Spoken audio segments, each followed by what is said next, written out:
വിറയാർന്ന കൈകൾ ചലിക്കുന്ന നേരം നീറുന്ന കരളിൻ്റെ കൈക്കുമ്പിളിൽ നീ.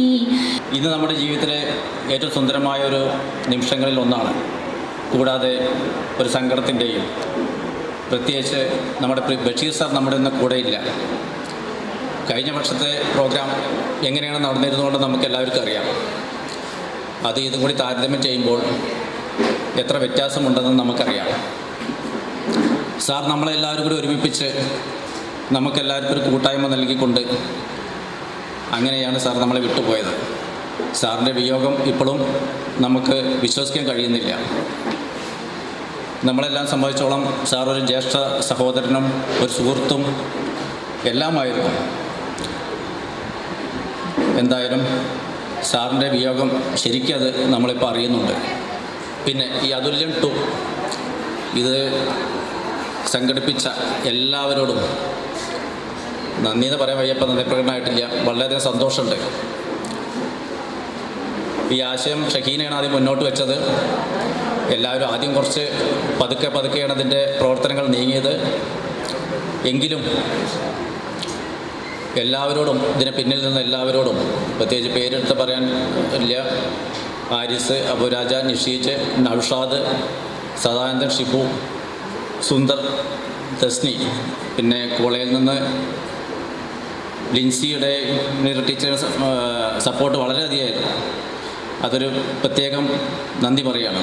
സാറിൻ്റെ ഏറ്റവും വലിയ ആഗ്രഹമായിരുന്നു അതുല്യം 1 നടക്കുമ്പോൾ തന്നെ നമ്മോടെല്ലാവരോടും, നമ്മൾ അതിന് കോർഡിനേഷനിൽ പങ്കെടുത്ത എല്ലാവരോടും പ്രത്യേകം പറഞ്ഞിട്ടുണ്ടായിരുന്നു, നമുക്ക് ഇതേ ദിവസം തന്നെ ഈ ഓഗസ്റ്റ് 9 തന്നെ നമ്മുടെ അതുല്യം 2 നടത്തണമെന്നും ഇന്ന് നടന്നതിനേക്കാൾ മികച്ച രീതിയിൽ നടത്തണമെന്നുമായിരുന്നു സാറിൻ്റെ ആഗ്രഹം. പക്ഷേ നിർഭാഗ്യവശാൽ ഇന്ന് നമ്മോടൊപ്പം അദ്ദേഹം ഇല്ലാതായി പോയി. അതിൻ്റെ ഒരു കുറച്ച് കുറവാണ് നമുക്ക് ഇന്ന് ഇതൊരു പരിമിതപ്പെടുത്തിയ രീതിയിൽ നമുക്കിവിടെ നടത്തപ്പെടേണ്ടി വന്നത്. പക്ഷേ അദ്ദേഹത്തിന്റെ ഈ ഒരു ആഗ്രഹം നമ്മൾ ഇതേപോലെ ഇതേ ഒരു ദിവസം തന്നെ വെച്ചുകൊണ്ട് 2027 അതുല്യം 3 നമ്മൾ നടത്തണം. അതിനുള്ളൊരു പ്രതിജ്ഞാബദ്ധമായിട്ട് വേണം ഇവിടുന്ന് നമ്മൾ പിരിയാൻ എന്നുകൂടി അറിയിച്ചുകൊണ്ട് 91 മുതൽ ഞാനും ബഷീർ സാറും അധ്യാപക സുഹൃത്തുക്കളാണ്. അങ്ങനെ പറയാൻ കാരണം, ഞാൻ 91 അധ്യാപകനായി ഇറങ്ങിയത് തിരൂരിലെ മറ്റൊരു സ്ഥാപനത്തിലായിരുന്നു. 91 ഞാൻ ആർട്സ് കോളേജിലാണെങ്കിൽ ഇതിലെ പലരെയും ഞാൻ പഠിപ്പിച്ചു കാണും. പിന്നീട് 2004 ബഷീർ സാറിൻ്റെ അടുത്തേക്ക് ഞാൻ വരുന്നത്. ആ സമയത്താണ് നമ്മുടെ നിഷീജ ആൻഡ് ടീമൊക്കെ നമ്മുടെ ആർട്സ് കോളേജിൽ എത്തുന്നത്. പിന്നീട് അവിടെ നിന്ന് ഇതുവരെ ഞാൻ ആ സ്ഥാപനത്തിലുണ്ട്. ബഷീർ സാറിൻ്റെ പ്രത്യേകതകളും കഴിവുകളും ഗുണഗണങ്ങളും ഒക്കെ വളരെ നന്നായി അറിയാവുന്ന ആളുകളാണ് ഈ ഇരിക്കുന്ന എല്ലാവരും. പലവർക്കും അറിയാവുന്നത് അദ്ദേഹം ഭയങ്കര ഗൗരവക്കാരനാണ്, ഒരു പ്രത്യേക രീതിയാണ് എന്നൊക്കെയാണ്. പക്ഷേ നേരത്തെ തന്നെ സുഹൃത്തായതുകൊണ്ട് അദ്ദേഹത്തിൻ്റെ രീതികളൊക്കെ ചിലപ്പോൾ കുട്ടികളുടെ അടുത്തും സഹപ്രവർത്തകരുടെ അടുത്തൊക്കെ എടുക്കുന്ന സമയത്ത് കൂടുതൽ സുഹൃത്ത് ബന്ധം ഞാൻ കാണിക്കുന്നത് കൊണ്ട് ഞാൻ മാറി നിന്ന് ചിലപ്പോൾ അറിയാതെ ചിരിച്ചിട്ടുണ്ട്. എന്താണ് അതിൻ്റെ യാഥാർത്ഥ്യം? കാര്യങ്ങൾ യഥാവിധി കൃത്യമായി ഭംഗിയായി മനോഹരമായി നടന്ന് അത് വിജയിച്ചു കഴിഞ്ഞാൽ എല്ലാവരും കൂടിയിരുന്നിട്ടൊരു തമാശ പറച്ചിൽ, ചായ കുടിക്കൽ, പാട്ടുപാടലൊക്കെ ഉണ്ട്. അപ്പം എപ്പോഴും നമ്മളൊക്കെ എല്ലാവരും രക്ഷിതാവായിട്ടും ജ്യേഷ്ഠനായിട്ടും അമ്മയായിട്ടും അമ്മാവനായിട്ടുമൊക്കെ ഏത് മേഖലയിലും ഒരു ഗൗരവം കാണിക്കുന്നത്, കൃത്യനിഷ്ഠത കാണിക്കുന്നത്, ഏത് കാര്യമായാലും അത് നന്നായി വിജയിക്കുന്നതിന് വേണ്ടിയാണ്. എപ്പോഴും ബഷീർ സാർ ഉപയോഗിക്കുന്ന ഒരു പദപ്രയോഗമാണ് പ്ലാനിങ് എന്ന്. എക്കണോമിക്സ് അധ്യാപകനായതുകൊണ്ട് ഞാൻ എപ്പോഴും അതിങ്ങനെ ഉപയോഗിക്കും. അപ്പോൾ കുട്ടികളെ പ്ലാനിങ് പഠിപ്പിക്കുമ്പോൾ ഞങ്ങൾ ഇന്ത്യ രാജ്യത്തിൻ്റെ പ്ലാനിങ് ആണ് പഠിപ്പിക്കുക. പക്ഷെ കുട്ടികളോട് പറയും ഞങ്ങൾ ദുബായിലേക്ക് ഉപ്പ പോകുമ്പോൾ ഒരു പ്ലാനിങ് ഉണ്ടാവില്ലേ, പെരുന്നാൾ എടുക്കുമ്പോൾ ഒരു പ്ലാനിങ് ഇല്ലേ, ഓണാഘോഷത്തിന് നമുക്ക് പ്ലാനിങ് ഇല്ലേ, കോളേജിൽ നിന്ന് ടൂർ പോകാൻ നമുക്ക് പ്ലാനിങ് ഇല്ലേ. ആ പ്ലാനിങ്ങും ഏകദേശമൊക്കെ ഒന്ന് തന്നെയാണ്. നേരത്തെ കൂട്ടിയെല്ലാം തീരുമാനിച്ച് അതിനാവശ്യമായിട്ടുള്ള ബ്ലൂ പ്രിൻ്റ് ഉണ്ടാക്കി അത് മനോഹരമായി നടപ്പിലാക്കി അതിൽ സന്തോഷിക്കുന്നതിൻ്റെ പേര് തന്നെയാണ് പ്ലാനിങ് എന്ന് ഞങ്ങൾ പറയും. അപ്പോൾ ബഷീർ സാറിൻ്റെ ഒരു പ്രത്യേകത പ്ലാൻ ചെയ്യുക എന്നുള്ളതാണ്. അതിൽ ഒരു കടുകുമണി പോലും വിട്ടുവീഴ്ചക്ക് തയ്യാറാകാത്ത ഒരു മനുഷ്യനായിരുന്നു. അതുപോലെ തന്നെ ആയിരിക്കാം എന്നോട് ഒരു ദിവസം വൈഫ് ചോദിച്ചു, നിങ്ങളെ ഇവിടെ മാഷാവരുത് കേട്ടോ എന്ന് എന്നോട് ഒരു ദിവസം വൈഫ് പറഞ്ഞിട്ടുണ്ട്. എന്തായാലും അതെന്താണ് ഉദ്ദേശിച്ചതെന്ന് എനിക്കും കൃത്യമായിട്ട് മനസ്സിലായിട്ടുണ്ട്. പക്ഷേ എവിടെയും ഒരു മാഷാകുന്നത് നല്ലതാണെന്നാണ് എനിക്ക് തോന്നിയിട്ടുള്ളത്. അപ്പോൾ മാഷക്ക് ചില ചിട്ടകളൊക്കെ ഉണ്ടായിരിക്കണം, അച്ചടക്കങ്ങളൊക്കെ ഉണ്ടായിരിക്കണം, ഏത് സദസ്സിൽ എങ്ങനെ ആയിരിക്കണം എന്നതൊക്കെയാണ് നമ്മൾ അതിൽ നിന്ന് ഉൾക്കൊള്ളുന്നത്. അതൊക്കെ തന്നെയാണ് നിങ്ങളിലും ഞങ്ങളൊക്കെ കണ്ടിട്ടുള്ള ഗുണങ്ങളിൽ നിന്ന് മനസ്സിലാകും. കാരണം ഒന്നാം അതുല്യം നമ്മൾ നടത്തിയ സമയത്ത് 1500-ലേറെ പേര് ഖത്തർ ഓഡിറ്റോറിയത്തിൽ ആ പരിപാടി അത്ര മനോഹരമായി പ്ലാൻ ചെയ്തതിലെ ഓരോരുത്തരുടെയും ബുദ്ധിയും കഴിവും തൻ്റെടവും മിടുക്കുമൊക്കെ നമ്മൾ കഴിഞ്ഞ നാളുകളിൽ കണ്ടതാണ്. കഴിയുമ്പോൾ അതിലേറെ സന്തോഷമാണ്. പിന്നെ ഗോപാലമാഷ് പറഞ്ഞു സീനിയർ സിറ്റിസൺ ആവാൻ പോകണുള്ളൂ എന്നാണ് പറഞ്ഞത്. അതും എന്നെപ്പോലെ, ഞാൻ മുത്തച്ഛൻ എന്നാണ് പണ്ട് വിളിച്ചിരുന്നത്. ഇപ്പോഴാണ് മൂപ്പർക്ക് എന്നെപ്പോലെ എന്ന് ഒരു പ്രത്യേക ഭാഷയിൽ പറയുന്നത്. എന്തായാലും സാരില്ല, പിന്നെ ഇങ്ങനത്തെ എന്തും പറഞ്ഞാലും നിങ്ങൾ ക്ഷമിക്കും എന്നുള്ളത് കൊണ്ട് കുഴപ്പമില്ല. ഗോപാലമാഷ് പറഞ്ഞ ഒരു കാര്യം എന്താ വെച്ചാൽ നമ്മുടെ കുട്ടികളുടെയൊക്കെ ഒരു കൾട്ട് വളരെ മാറിക്കൊണ്ടിരിക്കുന്ന ഒരു കാലത്താണ് നമ്മൾ ജീവിക്കുന്നത്. ഇപ്പോൾ ഉണ്ടാക്കുന്ന വൈകാരികമായ ഉത്തേജനങ്ങൾ എന്ന് പറയുന്നത് ഈ രീതിയിലാണ്. അതിനനുസരിച്ചുള്ള കുട്ടികളെ നമുക്ക് കാണാൻ കഴിയുള്ളൂ. നമ്മുടെ സ്വാതന്ത്ര്യദിനവുമായി ബന്ധപ്പെട്ടുകൊണ്ട്, അല്ലെങ്കിൽ ഓഗസ്റ്റ് 1 ഈ 9 നടക്കുന്ന ഈ ക്വിറ്റ് ഇന്ത്യ ദിനവുമായി ബന്ധപ്പെട്ടുകൊണ്ടൊക്കെ നമ്മുടെ സ്വാതന്ത്ര്യ സമര സേനാനികളൊക്കെ ഉള്ള ഒരുപാട് കഥകൾ, ഒരുപാട് ചരിത്രങ്ങൾ ഉടങ്ങുന്ന സ്ഥലമാണിത്. തുഞ്ചൻ പറമ്പുണ്ട്, സാംസ്കാരികവും സാമൂഹികവും ഒരുപാട് ഉള്ള സ്ഥലങ്ങളിൽ ഒരുപക്ഷെ വിദ്യാഭ്യാസ രംഗത്ത് ഒരു മാറ്റത്തിന് തുടക്കം കുറിച്ചത് ആർട്സ് കോളേജാണ് എന്ന് പറയുന്നതിൽ വളരെ അഭിമാനമുണ്ട്. കാരണം ഞാൻ 85-ലാണെന്ന് തോന്നുന്നു, ഞാനും 82-ലാണ് തിരൂരിലേക്ക് വിദ്യാഭ്യാസത്തിന് ശേഷം രംഗപ്രവേശം ചെയ്യുന്നത്. അന്ന് ഒരു പാരലൽ സിസ്റ്റം എന്നുള്ളതൊക്കെ അത്ഭുതകരമായിട്ട് കാണുകയായിരുന്നു. സത്യത്തിൽ അന്ന് ഞാൻ ഹോട്ടലിലായിരുന്നു ഉണ്ടായിരുന്നത്. എനിക്കറിയാം ഇവിടെ ഇരുന്ന പല വിദ്യാർത്ഥികളും ഇന്നും ആരോഗ്യത്തോടെ ഇരിക്കുന്നത് അവിടെയൊക്കെ ഒന്ന് ഭക്ഷണം കൊണ്ടാണ് എന്ന കാര്യത്തിൽ ഒരു സംശയം ഉണ്ടാവില്ല. എൻ്റെ വിപുലമായൊരു സുഹൃത്ത് ഷാഫി എന്നോട് ക്ഷമിക്കണം, സബ്ക്കുണ്ട്, പക്ഷെ അവൾക്ക് അത്ര വരാൻ സാധ്യതയില്ല. ഞാൻ പറഞ്ഞത് എൻ്റെ വിപുലമായ സുഹൃത്ത് ബന്ധത്തിന് തുടക്കം കുറിക്കുന്നത് ഈ ആർട്സ് കോളേജാണ്. കാരണം അന്ന് ഉച്ചക്കായാലും വൈകുന്നേരമായാലൊക്കെ ഒരുപാട് കുട്ടികൾ, ഇപ്പോൾ എനിക്ക് ഇപ്പോഴും, ഇപ്പോൾ ഞാൻ കഴിഞ്ഞ ദിവസം ഗൾഫിൽ പോയപ്പോൾ എന്നോട് ഒരുത്തർ ചോദിച്ചു, പരപ്പനങ്ങാടിയുള്ള ഒരു സുഹൃത്ത് ചോദിച്ചു, നിങ്ങൾക്ക് എന്നെ അറിയുമെന്ന് ചോദിച്ചില്ല എന്നൊക്കെ ചോദിച്ചപ്പോൾ അദ്ദേഹം പറഞ്ഞൊരു തമാശ, ഞങ്ങൾ ഹോട്ടലിൽ ധാരാളം ഭക്ഷണം കഴിച്ചിട്ടുണ്ട്, ഞാൻ ഹോട്ടലിൻ്റെ പരിസരത്തിലല്ല പറഞ്ഞു കേട്ടോ. അത് ചോദിച്ചാൽ അതെങ്ങനെയെന്ന് ചോദിച്ചാൽ എന്നോട് പറയും, ഞാൻ ആർട്സ് കോളേജിൻ്റെ സ്റ്റുഡൻ്റ് ആയിരുന്നു എന്നാണ്. ഇങ്ങനെ ഒരു ബന്ധം ഞാനും ഈ ഹോട്ടലും ഞങ്ങളും തമ്മിലുണ്ടായിരുന്നു. കാരണം ഒരുപാട് ആളുകൾ അന്ന് ഭക്ഷണത്തിന്, ഇപ്പോൾ അധ്യാപകരൊക്കെ ഇവിടെ ഉണ്ട്, സുധീർ മാഷ് അടക്കം ഇത്ര ആരോഗ്യത്തോടെ സംസാരിക്കുന്നതിൽ നമ്മുടെ ഭക്ഷണത്തിൻ്റെ പങ്ക് വളരെ വലുതാണ്. അതിന് എന്തായാലും വേണ്ടില്ല, എന്നെ ഇവിടുന്ന് ഹിപ്നോട്ടിസം ചെയ്തിട്ട് പോയാലും എറിഞ്ഞാലും വേണ്ടില്ല, ഞാൻ അപ്പോൾ തന്നെ പിടിച്ച് നിൽക്കും. അപ്പോൾ ഞാൻ പറഞ്ഞുകൊണ്ടുതന്നെ വിദ്യാഭ്യാസ രംഗം അന്നൊക്കെ നമുക്കറിയാം, ഇത് ഒരു സത്യത്തിൽ ഞങ്ങളൊക്കെ ഈ ആർട്സ് കോളേജിനൊക്കെ കണ്ടിരുന്നത് ഫറൂഖ് കോളേജുമായിരിക്കും. തിരൂരിലെ ഒരു മലപ്പുറം ജില്ലയിലെ ഫറൂഖ് കോളേജായിട്ടാണ് ആർട്സ് കോളേജിന് അന്ന് കണ്ടിരുന്നത്. കാരണം അത്രമാത്രം കുട്ടികൾ, അത്രമാത്രം അന്ന് ഈ 4 മണിക്ക് 5 മണിക്ക് അത് കഴിഞ്ഞു കഴിഞ്ഞാൽ വരുന്ന കുട്ടികളുടെ ബാഹുല്യം വളരെ വലുതായിരുന്നു. ഞാനും ബഷീറും തമ്മിൽ 9ാം ക്ലാസ്സിലാണ്. ഞാൻ 8ാം ക്ലാസ് മുതൽ എഴൂർ ഹൈസ്കൂളിൽ ഉണ്ടെന്നുണ്ടെങ്കിൽ 9ാം ക്ലാസ്സിലാണ് ബഷീർ ആ സ്കൂളിലേക്ക് എത്തിച്ചേർന്നത്.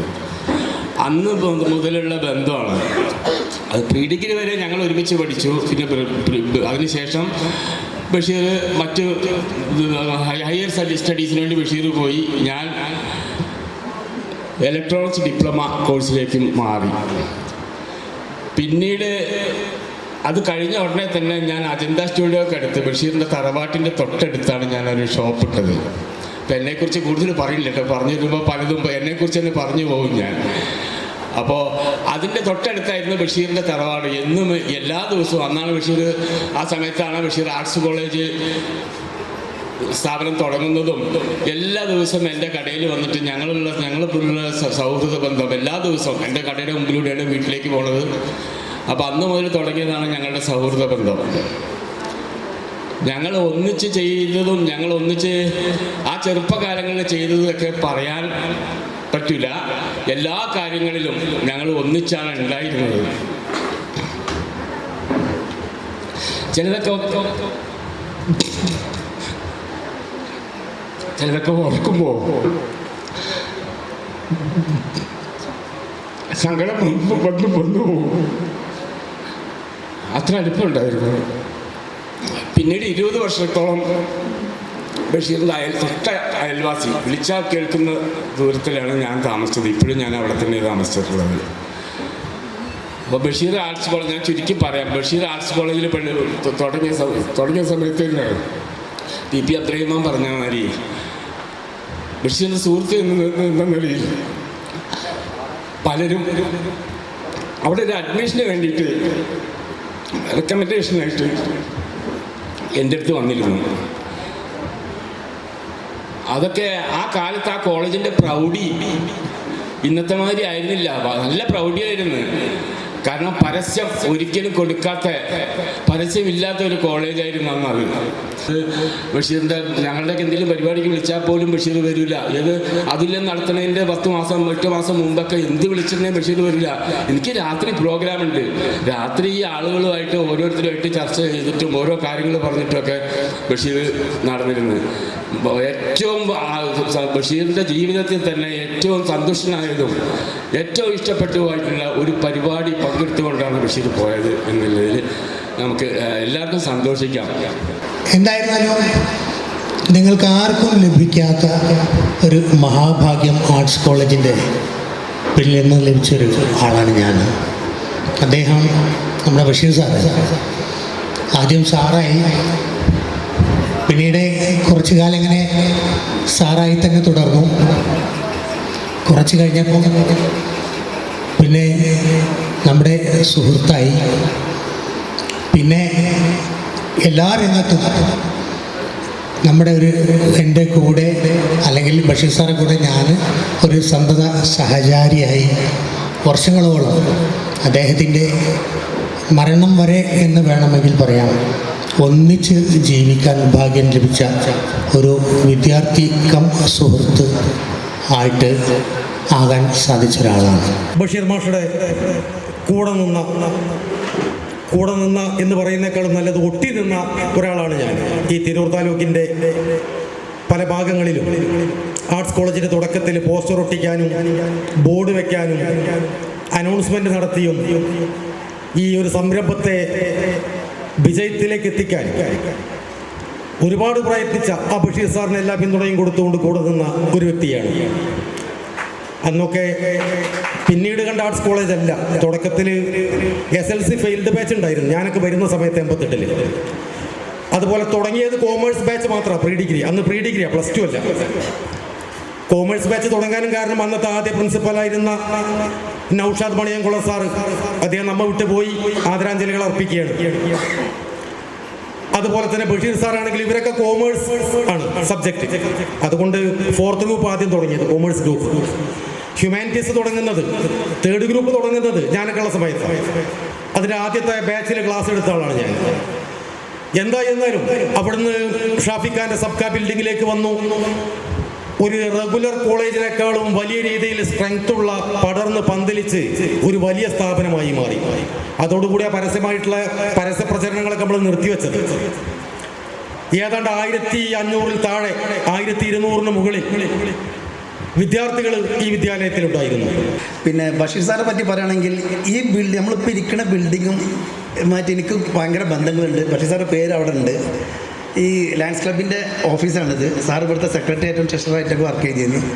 അന്ന് ഫാമിലി മീറ്റിംഗ് ഒക്കെ ഉണ്ടാകുമ്പോൾ ഇവിടെ നിന്നിട്ട് ഒരുപാട് സംസാരിച്ചിട്ടും ഒക്കെ ഉണ്ട്. പിന്നെ ബഷീർ സാറിന് എൻ്റെ ഓർമ്മ ഒരു അധ്യാപകന് ഉപരി ഉപ്പാൻ്റെ ഒരു സുഹൃത്താണ് ബഷീർ സാറ്. അപ്പോൾ ക്ലാസ് പ്രീ ഡിഗ്രി കഴിഞ്ഞാലും ഇവർ തമ്മിൽ കുറേ കൊടുക്കൽ വാങ്ങലുകൾ ഉണ്ടാവും. അപ്പം ഇടയ്ക്ക് ഇതവിടെ കൊണ്ട് ബഷീർ സാറെ കൊണ്ട് ഇത് ബഷീറിന് കൊണ്ട് കൊടുക്കുക, അപ്പോൾ ഇടയ്ക്ക് ബഷീറിന് മേടിച്ചോണ്ട ഇതിനു വേണ്ടി ഞാൻ ആർട്സ് കോളേജിൽ ഇടയ്ക്കിടയ്ക്ക് പോകാറുണ്ടായിരുന്നു.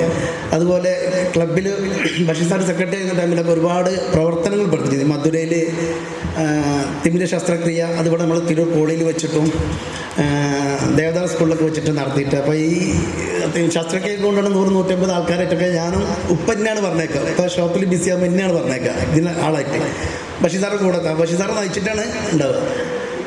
പിന്നെ ബഷീർ സാർ ഒരു തമാശക്കാരനെയും പിന്നെ ഒരു പാട്ടിൻ്റെ ആസ്വാദകനൊക്കെ നമ്മൾ മനസ്സിലാക്കിയത് ക്ലാസ് കഴിഞ്ഞിട്ടും, പ്രത്യേകിച്ച് അതുല്യം തുടങ്ങിയതിന് ശേഷമാണ്. ഇത്രത്തോളം ഡൗൺ ടു എർത്ത് ആണെന്നുള്ളതും ഇത്രത്തോളം നമ്മളെ കൂട്ടിപ്പിടിക്കുന്ന ഒരാളാണെന്നുള്ളതും ആ ഒരു പേടിയും ഭയമൊക്കെ മാറിയത് അതുല്യത്തിന് ശേഷമാണ്. ഇത്ര പെട്ടെന്ന് സാറ് നമ്മുടെ അടുത്ത് നിന്ന് പിരിഞ്ഞു പോകുന്നുള്ളത് ഒരിക്കലും ചിന്തിച്ചില്ല. നമുക്കൊരു വർഷങ്ങളോ സാറിന് ഒരുപാട് പ്രതീക്ഷയായിരുന്നു. നമുക്കൊരു ട്രിപ്പ് പോകണം, ടൂറ് പോകണം, 4 ബസ് വേണം, 5 ബസ് വേണം, ഇങ്ങനെയൊക്കെ പറഞ്ഞിട്ട് നമ്മൾ ഒരുപാട് കൊതിപ്പിച്ചിരുന്നു. പക്ഷേ ആ ആഗ്രഹങ്ങളൊക്കെ ഞങ്ങൾക്ക് തന്നിട്ട് സാറ് പോയി. എന്തായാലും സാറിന് നിത്യശാന്തി നേരുന്നു. എല്ലാവർക്കും നമസ്കാരം. ആശംസാ പ്രസംഗത്തിന് ക്ഷണിച്ചതിൽ ഒരുപാട് നന്ദി. നമ്മുടെ കൂട്ടത്തിൽ നിന്നും ഈ ഒരു അതുല്യം 2 എന്നുള്ളൊരു പ്രോഗ്രാമിലേക്ക് വരാനുണ്ടായ ഒരു ബാക്ക് ബോൺ അബൂറജ, നൗഷാദ് ക എല്ലാവരും പറഞ്ഞ പോലെ തന്നെ അത് നമ്മുടെ ഷഹീന. കാരണം ഷഹീന ഒരു ടോട്ടലി നമ്മുടെ എല്ലാ മെമ്പേഴ്സിൻ്റെ അടുത്തും വളരെ ഒരു ഫ്രീക്വൻ്റ് ആയിട്ടുള്ളൊരു കമ്മ്യൂണിക്കേഷൻ നടത്തുകയും അതിൻ്റെ ഭാഗമായിട്ടാണ് ഈ ഒരു പ്രോഗ്രാം നമുക്ക് ഇത്രയെങ്കിലും സക്സസ് ആയിട്ട് നമുക്കിവിടെ നടത്താൻ കഴിഞ്ഞത്. പിന്നെ അതോടൊപ്പം തന്നെ നമ്മുടെ ഹാരിസ് കെ ആണെങ്കിലും ഷിബു ആണെങ്കിലും സദാനന്ദേട്ടൻ്റെ പ്രസൻസ് ഇവിടെ ഇല്ലാന്ന് തോന്നുന്നു. പുള്ളിക്ക് എന്തോ ഒരു വിഷമമുണ്ടായിട്ടുണ്ട് അമ്മയുടെ കാര്യത്തിൽ എന്തോ ആയിട്ട്. അപ്പോൾ ഇങ്ങനെ ഒരുപാട് പേര് നമുക്ക് വിസ്മരിക്കപ്പെടാൻ പറ്റാത്ത ആളുകളും കാര്യങ്ങളൊക്കെ ഉണ്ട്. എന്തായാലും ചില സ്ഥലങ്ങൾ നമുക്ക് നമ്മുടെ ഓർമ്മയിൽ നിന്നും കുറേ കാലങ്ങൾ കഴിയുമ്പോൾ മറന്നു പോകാറുണ്ട്. അതേപോലെ തന്നെ ചില സ്ഥലങ്ങൾ നമുക്കൊരിക്കലും മറക്കാൻ കഴിയാത്ത നിമിഷങ്ങളായിട്ടും ഓർമ്മകളായിട്ടും നമ്മുടെ മനസ്സിൽ നിൽക്കാറുണ്ട്. അതുപോലെ നമ്മുടെ മനസ്സിൽ നിൽക്കുന്ന ഒരു സ്ഥലമാണ് തിരൂർ ആർട്സ് കോളേജ്. എന്താ പറയുക, ഒരു സാറായിട്ടല്ല ഞങ്ങൾ കണ്ടിരുന്നത്. ഞങ്ങളുടെ സീനിയറായിട്ട് ഞങ്ങൾ പ്രീ ഡിഗ്രി പഠിക്കുമ്പോൾ PG ആയിരുന്നു അവർ, PSM. വളരെ ഭയത്തോടെ കണ്ടിരുന്ന കുറച്ച് പേരായിരുന്നു അവർ. പറഞ്ഞാൽ PG സ്റ്റുഡൻസ് അല്ലേ, സീനിയേഴ്സ് അല്ലേ. അപ്പോൾ ആ ഒരു പേടിയിലായിരുന്നു ഞങ്ങൾ ബഷീറിനെ വിളിച്ചിരുന്നത്. പക്ഷേ ആർട്സ് കോളേജിൻ്റെ അതുല്യം ഗ്രൂപ്പിൽ വന്നതിന് ശേഷം നിങ്ങളൊക്കെ ബഹുമാനത്തിൽ വിളിച്ചപ്പോൾ ഞങ്ങളും ബഷീർ സാറിന് വിളിച്ചു. പറയാൻ പറ്റാത്ത അത്രയും വിഷമമാണ് ഉള്ളിലുള്ളത്. കാരണം സാറ് വിളിക്കണോ, ഗ്രൂപ്പിൽ വരണം, സംഗീത ഫാത്തിമ വരണം, ഷൈനനെ വിളിക്കണം. ഫാത്തിമ, ഞാൻ ഷൈന ഞങ്ങളുടെ ജൂനിയറാണ്, ഫാത്തിമയുടെ അനിയത്തിയാണ്. പക്ഷെ ഞങ്ങൾ ചെറുപ്പകാലം മുതലേ ഒന്നിച്ച് വീട്ടിലാണെങ്കിലും എന്തെങ്കിലും പരിപാടിക്കാണെങ്കിലും സ്കൂളിലാണെങ്കിലും കോളേജിലാണെങ്കിലും ഒന്നിച്ച് നിൽക്കണോണ്ട് തന്നെ സാറിന് ഞങ്ങളെ കുടുംബപരമായിട്ടും അറിയായിരുന്നു. അങ്ങനെയാണ് ഞങ്ങളെ അതുല്യത്തിൻ്റെ തുടങ്ങുന്നതിൻ്റെ കുറച്ച് മുന്നേ, ഒരു മാസം മുന്നേ ആണെന്ന് തോന്നുന്നു, ഞങ്ങളെ ഗ്രൂപ്പിലേക്ക് ആഡ് ചെയ്തത്. സാറ് വരണോ, ഞങ്ങൾ വിളിക്കണ, ആഡ് ചെയ്യണ്, ഭയങ്കര സന്തോഷത്തിൽ പാട്ട് പാടണം, അങ്ങനെ ഭയങ്കര ആഘോഷത്തിലുണ്ട് വരുന്നത്. എന്നാൽ ആ പ്രോഗ്രാം കഴിഞ്ഞ് പിന്നെ കുറച്ച് 1 മന്ത് തോന്നുന്നു സാറിൻ്റെ വിയോഗം. പക്ഷെ ഭയങ്കര ഞെട്ടലോടെയാണ് ഞങ്ങൾക്ക് ഇപ്പോഴും അത് അംഗീകരിക്കാൻ പറ്റണില്ല. കാരണം ആൾത്താത്താനായിട്ട് ഞങ്ങൾ വ്യക്തിപരമായിട്ട് ഞാനും എപ്പോഴും പോകാറുള്ളൊരു വീടാണ്. പിന്നെ സാറിൻ്റെ ഓർമ്മകൾ എന്ന് പറഞ്ഞാൽ അങ്ങനെ തന്നെ അതന്നെ പറയാം, ഭയങ്കര വിഷമം. നിങ്ങളൊക്കെ ഓരോ സംസാരിക്കുമ്പോഴും കണ്ണിൽ വെള്ളം നിറയണം. സാറിപ്പോൾ ഉണ്ടായിരുന്നെങ്കിൽ ഇങ്ങനെ ആയിരിക്കൂലല്ലോ ഈ പരിപാടി. എന്തായാലും ഇങ്ങനെയെങ്കിലും സംഘടിപ്പിക്കാൻ കഴിഞ്ഞതിൽ എല്ലാവരും ഞാൻ അഭിനന്ദിക്കണം. കൂടുതലൊന്നും പറയാനില്ല, അങ്ങനത്തെ ഒരു അവസരം തന്നതിൽ, സാറിനെ പറ്റി 2 വാക്ക് പറയാൻ അവസരം തന്നതിൽ എല്ലാവർക്കും മനസ്സറിഞ്ഞ് നന്ദി. അതുല്യം 2 ബഷീർ സാറുടെ അനുസ്മരണ പരിപാടി സംഘടിപ്പിക്കണം എന്ന് പറഞ്ഞു. വളരെ പ്രതീക്ഷയോട് കൂടി തന്നെയാണ്, വളരെ സപ്പോർട്ടീവായിട്ടാണ് ഞാൻ ആ ഗ്രൂപ്പിനെ സപ്പോർട്ട് ചെയ്തത്. തുടക്കത്തിൽ 2-3 മീറ്റിങ്ങിൽ സജീവമായിട്ടതിൽ ഓൺലൈൻ മീറ്റിങ്ങിൽ പങ്കെടുത്തു. അന്നത്തെ തീരുമാനമാണ്, എത്ര ചുരുങ്ങിയതാണെങ്കിൽ പോലും ഓഗസ്റ്റ് 9 തന്നെ ഈ പ്രോഗ്രാം നടക്കണം, അടുത്തത് വളരെ വിപുലമായി തന്നെ സംഘടിപ്പിക്കാമെന്ന്. എന്തായാലും വളരെ സന്തോഷം. ഇതിന് മുൻകൈയെടുത്ത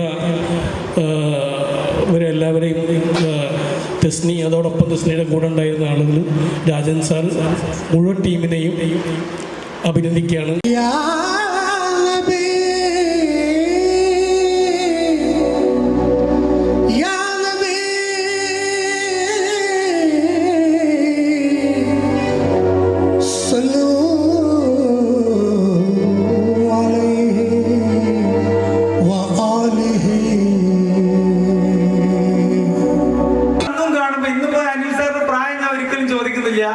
ശരിക്കും അതൊരു ഭയങ്കര സംഭവം.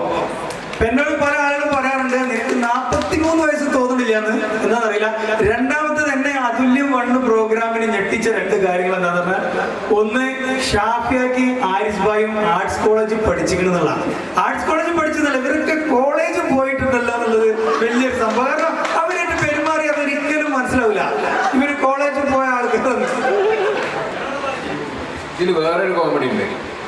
എൻ്റെ കൂടെ പഠിച്ചാണ് ഷാഫിയാക്കാൻ്റെ അനുജൻ റഫീഖ്.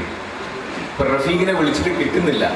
ഞാൻ ഷാഫിയാക്കാനെ വിളിച്ചിട്ട് റഫീഖിനെ കണക്ട് ചെയ്യും, അതുല്യം നടക്കുന്നുണ്ട്, അവനെ ഞാൻ റേസ് ചെയ്തിട്ടുണ്ട്, അവൻ്റെ കായ് ഞാൻ കൊടുത്തിട്ടുണ്ട്, കായ് എനിക്ക് തിരിച്ചു തരണം, റഫീഖിൻ്റെ പൈസ ഞാൻ കൊടുത്തത് എനിക്ക് തിരിച്ചു തരണം എന്ന് പറഞ്ഞപ്പോൾ ഷാഫിയാക്കൻ ചോദിക്കാൻ, റഫീഖ് അതിന് കോളേജിൽ പഠിച്ചിട്ടുണ്ട്. നമ്മൾ പലപ്പോഴും പറയും ഈ ഡുവൽ പേഴ്സണാലിറ്റി, മൾട്ടിപ്പിൾ പേഴ്സണാലിറ്റി എന്നൊക്കെ പറയും. അത് ഞാൻ ഏറ്റവും കൂടുതൽ കണ്ടിട്ടുള്ളത് ബഷീർ സാറിനാണ്. കാരണം കോളേജിലുള്ള ബഷീർ സാർ ആവില്ല വീട്ടിൽ നിന്ന് കണ്ടാല്. വീട്ടിൽ നിന്ന് കണ്ട ബഷീർ സാർ ആയിരിക്കും ഒരിക്കലും ടൂർ പോകുമ്പോൾ. കാരണം അതൊരു ഭയങ്കര സംഭവം. അങ്ങനെ ആളുകൾക്ക് പെരുമാറാൻ പറ്റുമെന്നുള്ള കാര്യത്തിൽ ഭയങ്കര സംശയമാണ്. അപ്പോൾ ഓക്കെ, എല്ലാവരും ഒരുമിച്ചിട്ട് ഇതേപോലെ കാണാൻ കഴിഞ്ഞാൽ വളരെയധികം സന്തോഷം. നമുക്ക് 2ഉം 3ഉം 3 നേരത്തെ അബുരാജ് സൂചിപ്പിച്ച പോലെ തന്നെ വളരെ ഗംഭീരമായിട്ട് നടത്തണം. Okay, thank you very much. അതുകൊണ്ടാണ് എത്താൻ കുറിച്ച് ലൈനിൽ പോയത്. എന്തായാലും ഭക്ഷണ പരിപാടികൾ നടക്കുകയാണ്. നിങ്ങളോടൊപ്പം പങ്കുചേരാൻ പറ്റിയത് വളരെ ഹൃദയത്തിൽ ചേർത്ത് വെക്കുകയാണ്.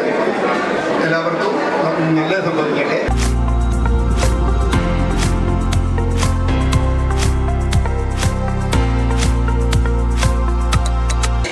ഞാൻ ഈ ആശയം ഇവിടെ നമ്മുടെ പൊതു ഗ്രൂപ്പിൽ പറഞ്ഞപ്പോൾ സപ്പോർട്ടായി വന്ന എൻ്റെ നല്ലവരായ സുഹൃത്തുക്കളോടും ഞാൻ ഒത്തിരി താങ്ക്സ് പറയണം.